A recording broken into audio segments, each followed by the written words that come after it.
Welcome everyone to Advocates for Community Wellness. We are going to be getting started very shortly, and we ask that your microphones are muted. And if you would like to speak to the group during the session, then you can turn on your mic. And we encourage you to use the chat box while the speaker or if someone is on the floor at that time. We would really appreciate that. But we're glad that you're here. You took some time today to be with us. And this agenda has been set with you in mind, so we hope that you will enjoy it. Thank you. ABSOL Delicious Eat Well for Better Health. And our theme is Healthy Families Equal Healthy Communities, and a program of advocates for community wellness. Today, I'm Shirley Mims, the Community Relations and Special Projects Director, and I'm also on the board with advocates, and I am also today's moderator. It's a pleasure to serve all of you today and that you have joined us. All right, Dale Kane is the project director for ABSOL Delicious Eat Well for Better Health. She is our founder and executive director. She is a professional nutrition specialist. And as you can see on the sheet here, that she has a wealth background as far as what we're doing today. So we're glad to have our founder and executive director with us. All right, so here is our team. This is all of the team.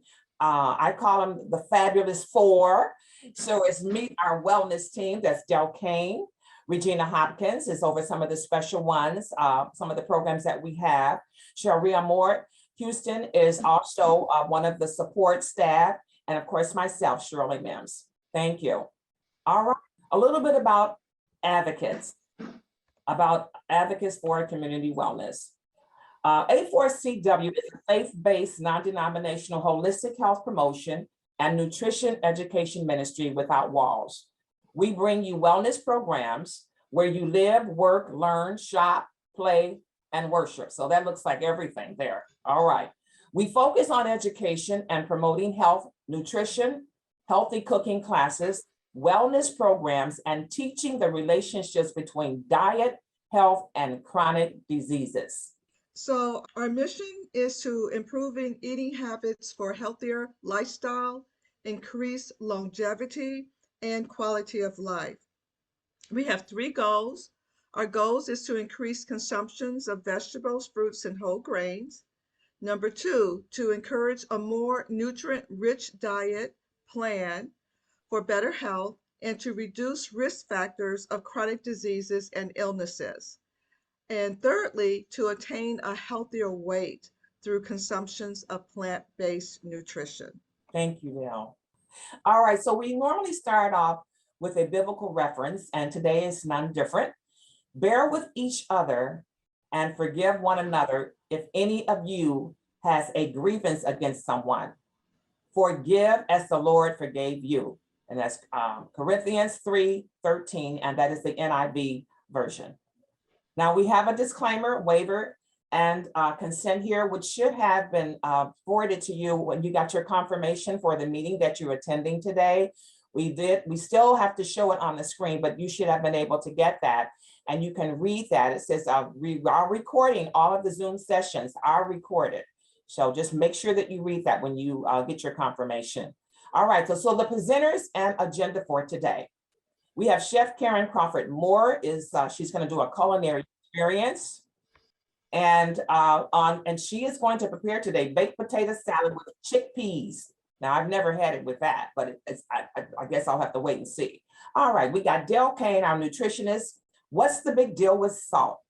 And then Shirley Mims, I am doing the mealtime discussion.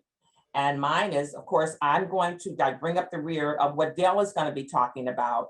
And it's going to be the same title. What is the big deal with salt? And that's a very interesting subject today. So we're hoping that you will take something away that will help you to continue your health journey as we go along. All right, for our July series, today is the last one for July. What is the big deal with salt? We talked about sugar, July the 14th. On the 21st, we talked about just the fats. And today, what is the big deal with salt? And so this is our final July series. And so we're glad that you're here to join us. And for those of you that were here for the others that we have featured, we hope that those have been beneficial for you as well. Okay, and so I'm Dale Kane, and I'm going to be leading our discussion about what is the big deal with salt. I just want to do a quick review of the past subjects that we have covered, because as we know, those three things that we're covering this month, sugar, fat, and salt, those are the three like natural, they're not elements, but natural food nutrients. They are nutrients, but they, when we eat them in excess, that's too much, is that it causes disruptions in our body and it leads to chronic condition. It's like anything that's overworked. Like if have you had like a washing machine, let me say, and you just overwork it. You're just washing 24/7 every day. What's going to happen to that washing machine? It's going to break down. And the same thing happens with us when we overconsume certain nutrients, and really any nutrients when we overeat, when we eat too much than what our body actually needs. And so this segment is focusing on salt. Well, I hear a lot, we all need salt. Yes, we need salt, but we need a little salt, not a lot of salt. Okay, so I'm going to kick this off with a short video. It's just a couple of minutes. Actually, it's like 2.5 minutes, and then we're going to go into a discussion with it. Okay, it's winding.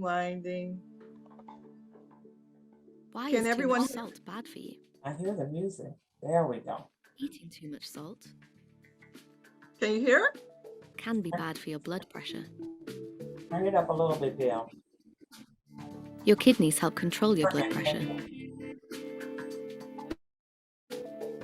by taking water out of your bloodstream. Salt contains sodium. Too much sodium in your blood pulls the water back in. More salt means more water in your blood vessels, and that means Okay. higher pressure. I wish I could Over time, find a way high to blood pressure minimize makes your it. blood vessels work harder. It's like it's too big for the screen. To cope, their walls thicken, reducing the space inside the blood vessels. Your blood pressure rises even more, and less blood may get to your organs. Blood carries oxygen and other nutrients around the body. Less blood to your heart can cause pain known as angina, or even a heart attack.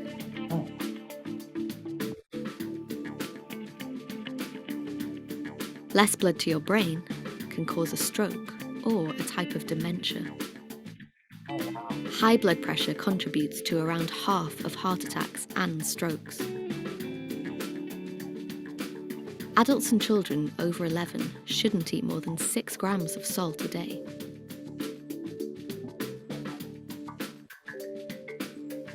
Six grams is a level teaspoonful.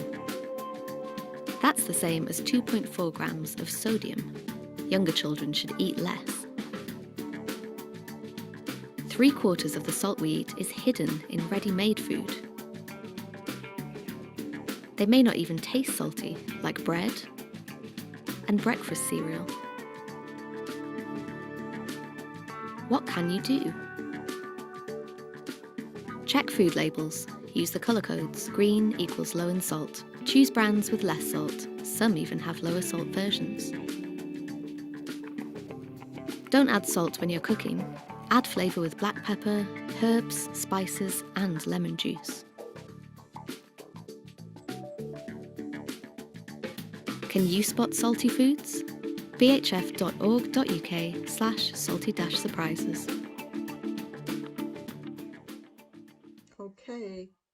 Okay, and so we're going to go into our discussion. I'm going to make a note that this is a video. I found that it was short and sweet, and it comes from the British, UK, and for United States, we have different guidelines. The information is correct in reference to how excess salt can harm our body, but the daily recommend allowance, ours is less. It's almost half than what United K. They're saying 6 grams. That's high. United States recommend 2,300 milligrams. So that turns out to be about 2.4 grams. Okay, so I just want to clarify that. I'm going to go back to our presentation. So we talked, you saw a little bit about the effects of salt on the body, right? And so I'm just going to do a review and add some additional information about, and what we're talking about is excessive sodium on your health and your appearance. So currently right now in the United States, 9 out of 10 Americans consumes too much sodium. So that's 90%. And that it is also including children. A little review, where does it come from? When people tell me I don't eat any salt, well, we do, because there's added salt to the foods that we purchase. If you're eating, okay, let me say this. If you're eating from the owls, the inner owls, okay, you are consuming sodium, you're consuming salt, and it's salt in the preparation of the food. Now, some things, the food industry, they're getting more helpful for us. They'll say, but it's very small quantity, like if you canned tomato juice or canned tomatoes, they may say low sodium, but low sodium does not mean no sodium. Low sodium in food labels means that it's lower than the original product. And Okay. so if they come 10% low, because that original product could already be high, but if they come 10% less than what the original product is on the label, they can put low sodium. Okay. And we want to be looking for like no sodium. Okay. A little tidbit too, when you're reading labels, when you see the percentage on the side, and we're just tracking sodium, right? If it's 5% or less, that is considered to be low. I'm going to say it again. If it's 5% or less, that is considered to be low. So if you see something 10%, 15%, 23%, 30%, that is high. Okay? Now, from the restaurants, if we eat from restaurants, anything from a restaurant, about 25% of our sodium intake, this is what we're taking in our body, is coming from restaurant. And these are national average. Some of you may cook at home. That's great. So very rarely go out. So restaurant food may be very low. But most American household, just because of our schedule, we may be consuming food from restaurant. Don't feel like cooking. Let's order Chinese food. Let's order a pizza. Let's pick up something from here. It's 25%. And then 10% is from other sources. And I have another diagram I'm going to share with you on that. And Shirley, I'm in my haven when I'm teaching nutrition. So give Right. me a time check and let me know when the chef is ready, okay? I Um, surely will. okay, so here, I'm going to the next diagram coming down. We see 3,400 milligrams. This is the amount of the average person what we consume a day. And but what is recommended now, if we've been diagnosed with high blood pressure, we should be consuming 1,500 milligrams. That's nearly half than what is recommended. No, correction, that's nearly half of what we're consuming. But we don't know what we're consuming unless you're measuring it, unless you're tracking it. Okay? And we don't track it. So now, why is important? Because sodium is one of the number one contributors towards high blood pressure or elevated blood pressure is the number one contributor to heart disease, and that contributes towards heart attacks and strokes. Okay. And right now, 77.9 million American adults have high blood pressure. And kids also have high blood, well, let me say they have high sodium intake, which is going to lead to high blood pressure at an earlier age. We may have gotten diagnosed with it in our 30s or 40s. They're going to be diagnosed in their 20s and 30s if they're not diagnosed already with it. Okay. This is an example about choosing wisely. We're going to take a typical turkey sandwich. Okay. And in the first picture on the left-hand side, we see a high sodium choice sandwich versus a low sodium choice. On the left side is 1,500 milligrams. Now, that is over the recommendation for my intake for the whole day. Just just a sandwich. Never mind the chips that I may have with it, or some French fries, or some potato salad, or even a little pasta salad. Never mind that what I might have with it versus a low sodium, but it's all in. Remember I said that what we purchase in between those aisles in the grocery store, going through up and down the aisles, like when we can select the lettuce, here again, the mustard, the lettuce, and those things are those things are um, there's no change in between.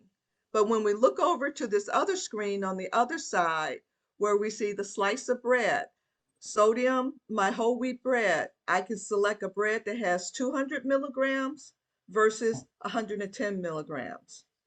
Um, I can select my cheese that has 310 milligrams of sodium, or I can select a low sodium cheese. Okay, and this is Johnny. What's the difference between the the bread? Is uh, it Low sodium. They're both whole wheat. okay? That's They're what my both question. mhm, Both whole wheat. Okay. they're both whole wheat, but it's how much we put in it. It's just like milk. We have and that's with fat, right? The 1%, 2%, and the whole milk, right? It's just how much fat that they allow to keep in it. The fat is a natural product of the natural milk that comes from the cow, but they can skim off the fat to reduce the fat content that's in the milk. Okay. Well, with bread, we know the basic ingredients for bread, right? Is flour. Um, we may put a little sugar in it. There may be a little butter in it. There's water. Um, Eggs.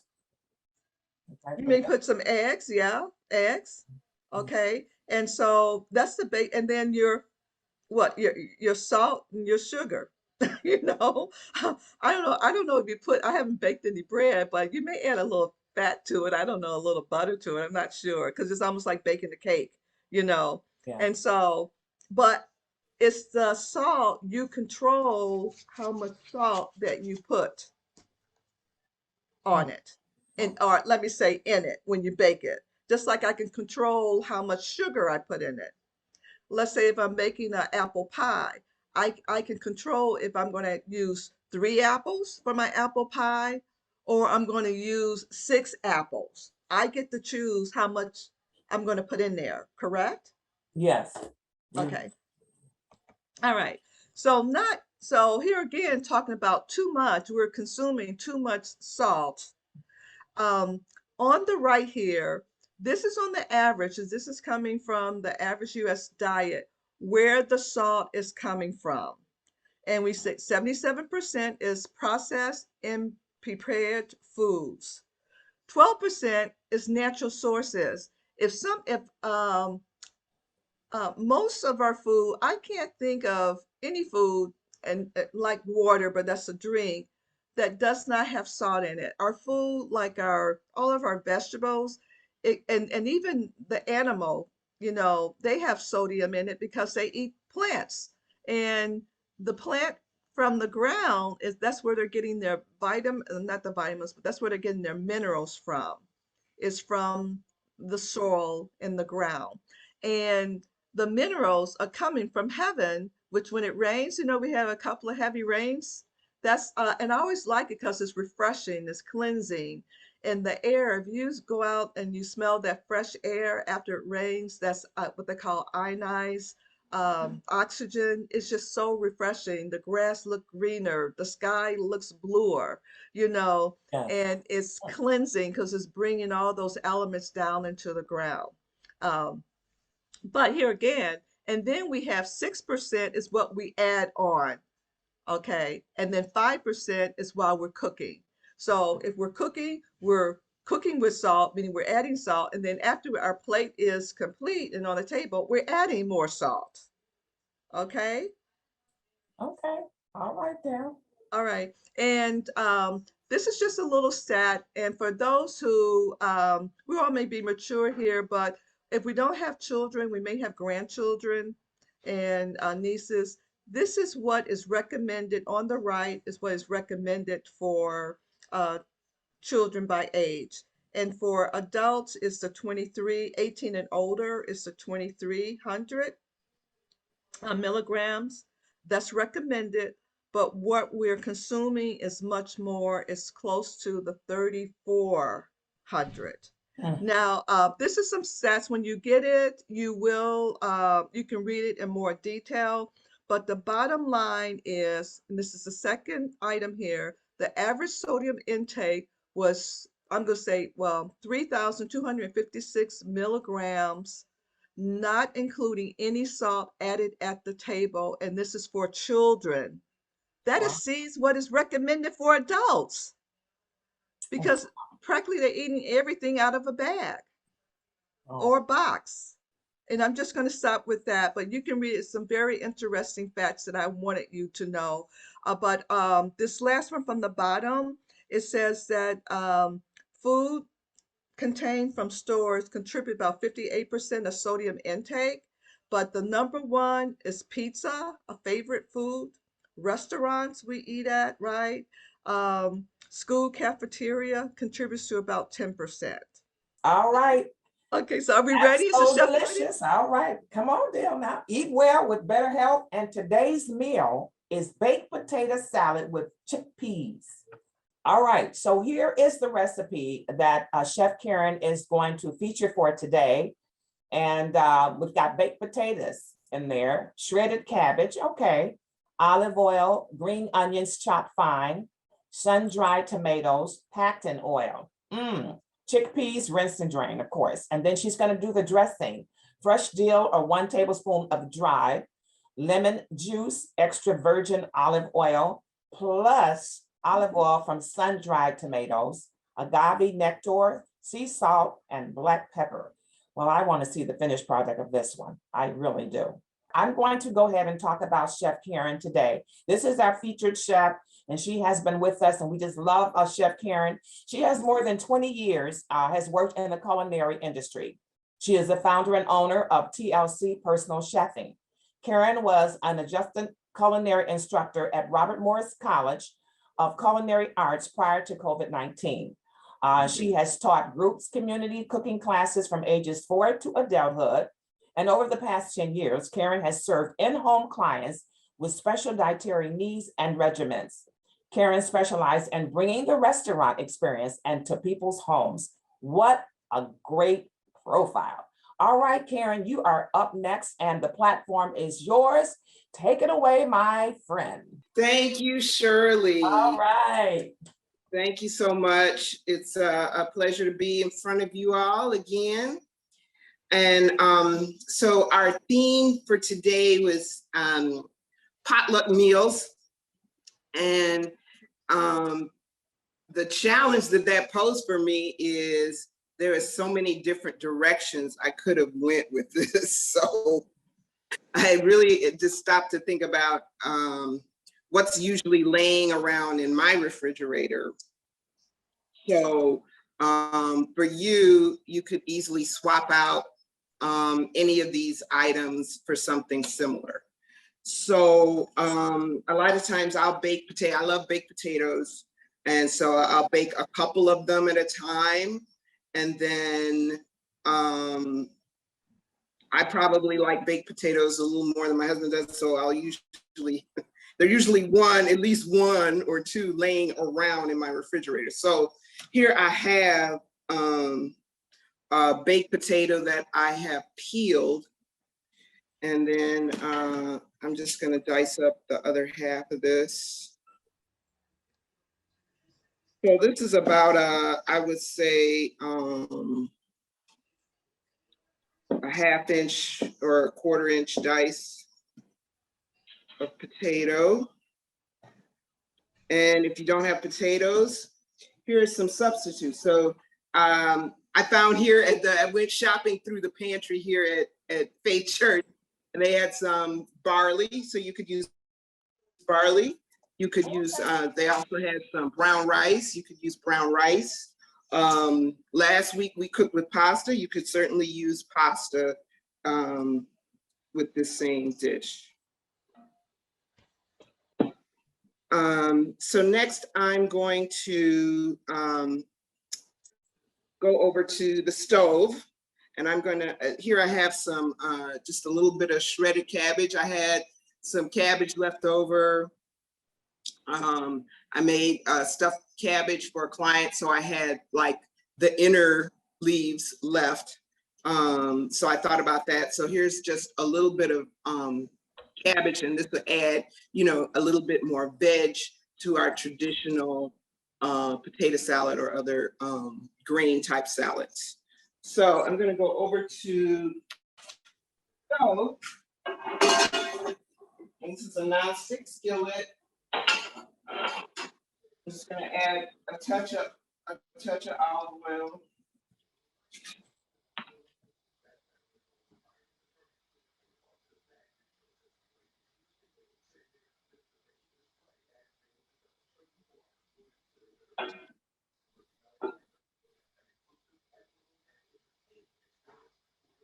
So Karen, earlier, I think it was Johnny that was asking about seasoning.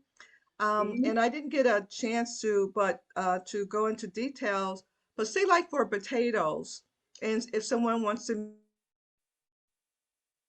make their own, you know, potato slices or like a more like close to a chip, what other seasoning would you recommend for a substitute for salt? Well, certainly any type of spice. I'm sorry.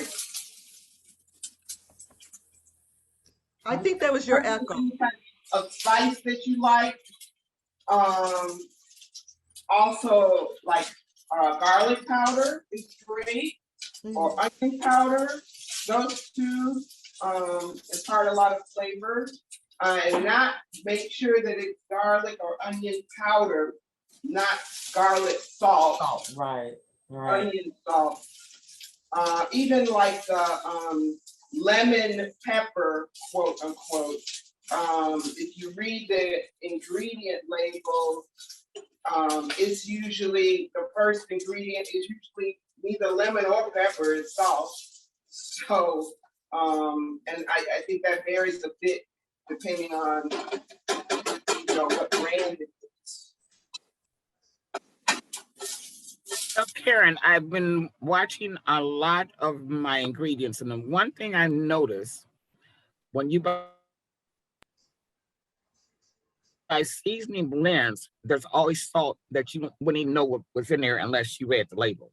So I try to stay away from a blend like there's one blend I love from Trader Joe's. It was called Everything But the Bagel. Oh, Everything. really? Okay. And I couldn't figure out, you know, my legs were swelling up. I couldn't figure out what was going on. So then I started reading the labels. I said, oh Lord, this got a whole lot of salt in it. Oh, wow. Oh, and I think reading labels is very important as well. Yes, it is. Yeah. Absolutely. You got 3 yeses on that one. Oh, yeah. Yes, and yes. Yeah. I mean, yeah, and you know, that's just it. Like Dale was just saying, you're using salt and you're not even realizing that you're using salt because, you know, the box doesn't say, hey, this product you're about to buy is full of salt. You know, that's not slapped on the front of the label. You got to read the fine print on the back. Yes, we Yeah. do. And So, get familiar with those am I- percentages. I just said, get familiar with those percentages. Anything over, if you have high blood pressure, you want to keep that sodium down to 10% of what you're eating. But just think, if you're eating 10 things and it's 10% of sodium, you've reached, when I say 10 food items, you're at 100% of what you need for the whole day. But we eat on Right. an average of maybe 15 food items throughout the day. And you also want to include in your drinks too, because a lot of the drinks, if you're eating other than water or making your own tea, there's sodium added into those drinks, sports drinks, teas, sodas, etc. Go ahead, Karen. Montrese has a question. She had her hand up. One of our, did you have something to say, Montrese Rucker? I just had a question. When you're preparing your meals, and let's say you are trying to wean yourself off of salt, is one salt type better than the other? Like Morton salt, they've got Himalayan salt, they've got kosher salt. I know a lot of the chefs in the restaurants use that kosher salt. So I have a few chef friends. So I know salt is not good, but if you have to use it, or you're trying to wean yourself off it, is one salt type better than the other? Okay, I'm gonna have, I want to say one thing, but I want the chef to chime in on it. I want to say it again. It's not that salt is bad. That's not, no, salt is not bad. It's essential to life. We need it. Too much salt is, the excessive amount of salt is. So now, nutritionally, salt is salt. It has the same effect, but some salt may have more minerals in it, based on the source of the salt. Some salt, there's the crystals itself are different size. We actually did a class on the salt about the different salts, and I'll see if I can pull that up and provide that to you. But it was very, I mean, we went through the salts, all the different salts, and there's lots of salt from different regions of the world. But salt is salt, and don't be fooled by that. Some may just have more minerals. I do want to say is that you do want to get a more of a natural salt that has the iodine in it. One of the things with, you mentioned the common table salt is deionized, and that has been, it's said that has been contributed towards thyroid problems when they start taking the iodine out of the salt. So Yeah, thank you. yes. Thank you, Dale. Mhm. All And right, Chef. can I just share this real quick? One night, I have high blood pressure, and I did start looking into salts, and I don't know how true any of this is. I'm not a dietitian or anything, but I'm a reader. And I started, okay, the salt I grew up with was the iodized table salt, the little girl on the umbrella. Right. But then I started looking at the sodium levels in each of the different types of salts. So iodine, I kind of learned was the highest, then kosher, then sea salt. And it kept going. I think it depends on what kind of salt you're using. Okay. I would see cooking shows and I would see these chefs just throwing salt everywhere. I'm like, that's way too much salt. But I didn't know they were using kosher as opposed to the table salt. You know what I'm saying? I did not realize what they were doing. So I think it's not the verbs, it's not the noun salt, it's the type of salt you use. Am I correct, Del? Well, okay, so I did mention, I was giving you the short story about the crystal size of the salt.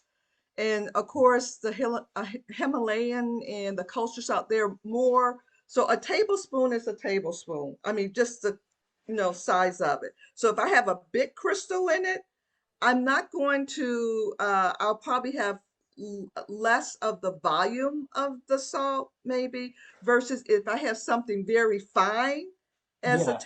as a teaspoon, I Mhm. may get a little bit, I may get more. But what we're saying is that the effects of salt is the same. Like we said, the different sugar is sugar, fats is fat, how it interacts in our body Thank you. when you get too much of it. And I'll send you this presentation that we did. I'll find it. It's in the presentation that we did on salt, and it'll give you a little more information on it. Or I may find a little video that explains the different salts on it. You All want to right. chime in on that, Karen? Thank you.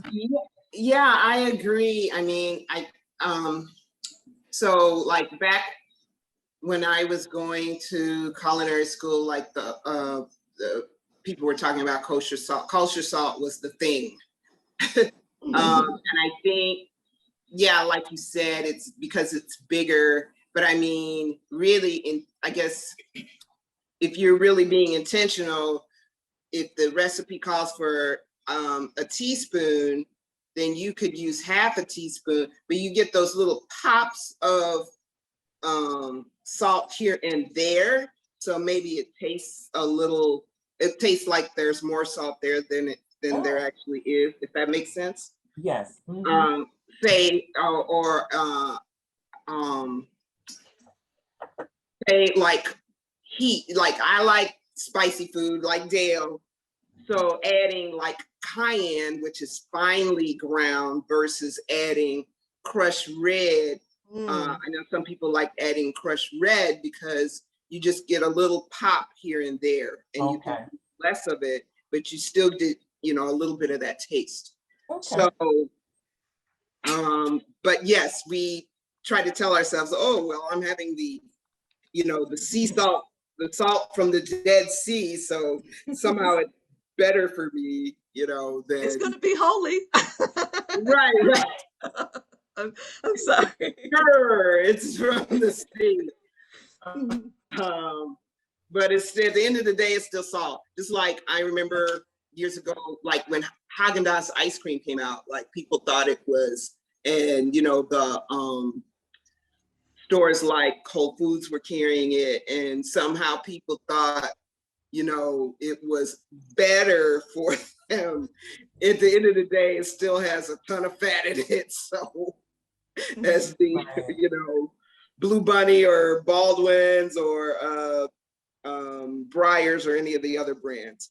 So here in my bowl, while we were chatting, so I have roasted pepper, and this just exemplifies the whole theme here. I wanted, what did I originally want? Sun-dried tomatoes. They didn't have those. So I got a red pepper and I just roasted on the stove and peeled it and diced it.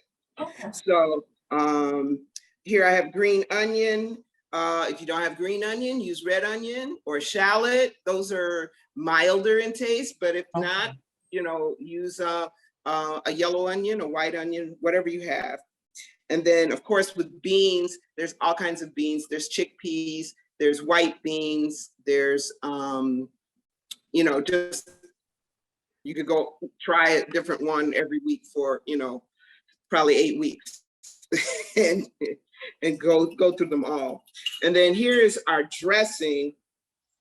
So this is fresh lemon juice, dill, black pepper, a little agave nectar, and then olive oil. I omitted the salt. I put the salt in the recipe, but I got convicted since our topic is sodium. I'm leaving the salt out, okay? So I'm just gonna drizzle a little of that over. But there's some substitute we can use for salt. And I know one that I've learned is lemon juice, fresh lemon That's juice. what I was gonna say. Mhm. You can't use that. Okay. So I'm just giving that a little stir. And again, you could use different grains, different, if you don't have lemon juice, use lime juice. If you don't have lime juice, use perhaps like a kind of a neutral vinegar, like a rice wine vinegar or white wine vinegar, or just straight white old-fashioned vinegar. And I'm just gonna grab,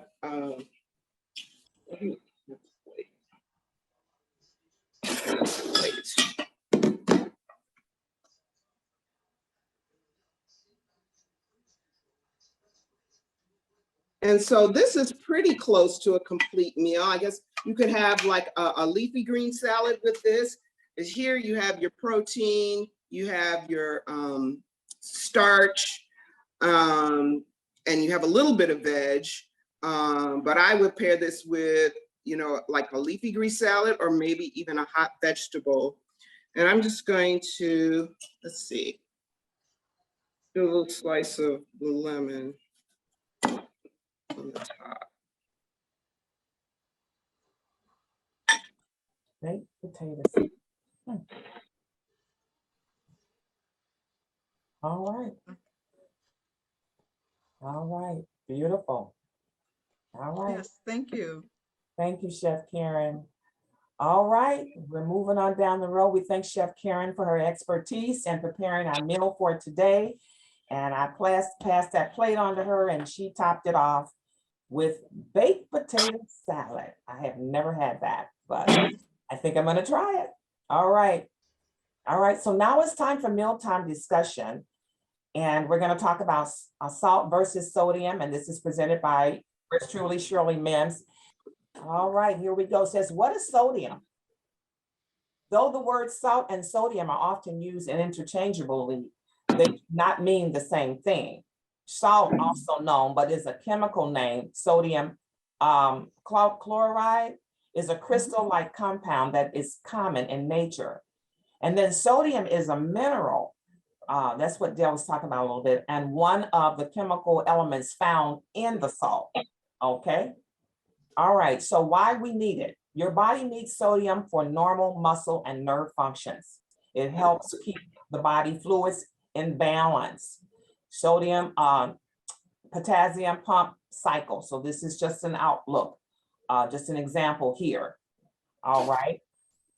Okay, so our recommendation, I went over this for the American adult daily consumption, 3,400 milligrams, adult under level 2,300, adult recommended daily, which Dale said, which was 1,500, and adult needed daily is 180 milligrams. So I'm reading that from the left side. So these are some of the findings that when we researched on that. And so the current health recommended is to cut back on your daily intake of sodium. The bottom line, that's what we need to do. All right. Effects of sodium. So there's the body on the left-hand side. I'm not a doctor, but I'm looking at all of those of the different colors and the shapes of things that are inside of us. Too much may be bad for your health. Eating high sodium foods regularly can cause your body to retain excess water. Due to extra body water, your organs have to work harder. This increases your risk for high blood pressure, and it can harm your heart and your kidney function. That's really important to know. Okay, so high sodium foods, they have nutrition facts with the showing over here to the left. And so they're saying mixed dishes, including pizza, which is one of my favorites, sandwiches, burgers, burritos, and tacos. Okay, processed foods such as bacon, sausage, lunch meat, and hot dogs. All right, I had a hot dog the other day, but it was a turkey hot dog. So I don't know if that makes a difference. All right, but it really wasn't that bad. Breads and rolls are grains that include sauces or seasonings that include salt. Okay, they'll set that in the bread. Okay. Canned vegetables and soups or frozen dinners. Snacks, including chips, pretzels, and crackers. Now, I don't know why I didn't think crackers would be there, but because I do eat crackers with a little peanut butter every now and then. And then the condiments, including salad dressings. So we really do need to check the nutritional labels for the sodium when we're purchasing things. It's important to know what's in there. As Can I opposed, just add one thing? yes, On this nutrition fact label, you see where we have sodium and you see that 5%, okay? That's what we want. 5% is a low sodium product. If it's over 10%, you're going into what is called a moderate to high. So look at that percentage. You don't have to know the number, but know the percentage. yes, I think that's probably easier for us to remember too. So more than 5%. Thank you, Dale. All right. How to limit intake. Look at all that salt in that pan. Wow, those are some big crystals too. Include a variety of fruits and vegetables regularly. For frozen products, look for ones without added sauces or sodium. If choosing canned vegetables, select low sodium or no salt added items. And I know they do have those, although I don't think I've ever had any. But I know they're better. I'm just being honest. You can also rinse and drain the canned vegetables, which I know you can, to help reduce the amount of salt. So if there's salt, you can always put them in a strainer, rinse it, and take that out. Limit your intake of highly processed foods by cooking more from scratch. Choose lower sodium options for protein foods such as fresh or frozen lean cuts of meat, chicken, seafood, eggs, or dried beans. So skip the added salt. That's what we don't, because it doesn't taste right. Instead of adding salt to recipes, experiment with spices, fresh herbs, the lemon juice, as Del mentioned, even the lime juice, the chef mentioned that, and vinegars. Okay. Use a sodium-free seasoned blend. Okay. Buy ketchup, mustard, and other condiments that are salt-free or low in sodium. And that's how we can limit our intake. So we ask that you join us for our next series, Eat Well event, ABSOL Delicious Eat Well for Better Health. And we're going to continue our theme into the month of August. Healthy families equal healthy communities. Good health starts with what's on your plate. So our August series will be the last 3 Thursdays of each month, and it's usually from 11 to noon. And that's August the 11th, August the 18th, and August the 25th. So you must stay tuned because there will be more said and more featuring on our website and Facebook to let you know exactly what we're going to be featuring. But we have ended. We thank all of you that have participated for our July, and we hope that it was beneficial to you. All right, so if you want to learn more about us, these are some of the programs that we have now: the AJT, Along the Journey, Cancer Awareness and Survival Support Program. Then we have the Well Woman Wellness Program. You can also visit us on our website at www.A4CW.org. And this is our address to our office, 815 West 63rd Street, if you want to drop us a note. Then we have our own email, info@A4CW.org. There's our phone number, 708-300-9072. And then our social media, Advocates for Community Wellness. And then we have a group, Eat Well Cooking for Better Health. And also Instagram. We don't want to leave that out. You can follow us on there. My daughter says she could not see the poll. So I don't know if everybody could not launch that. Yeah. Okay, so you can put your comment in the chat and we'll capture it. Okay. Put your comments in the chat, Montrese. Yeah. And we will capture it from there. And we thank Yeah, you the for letting reason us know why. that. Yes. Yeah, the reason why you joined the session. Yeah, and if anyone else did not get that, put it right in the chat and we'll be able to pull your results from there. And we thank you for that. So now it's the after talk, but prior to that, we always do a closing prayer. And here is that prayer. I pray that you always remind me of who you are and what you can do. You are bigger than all of my problems or worries. You provided me the perfect example of strength in the midst of extreme adversity. Give my family and community your strength to come together as a family and community should. Provide comfort for each of us and help us to also comfort one another. Amen. All right, we thank God for the closing prayer.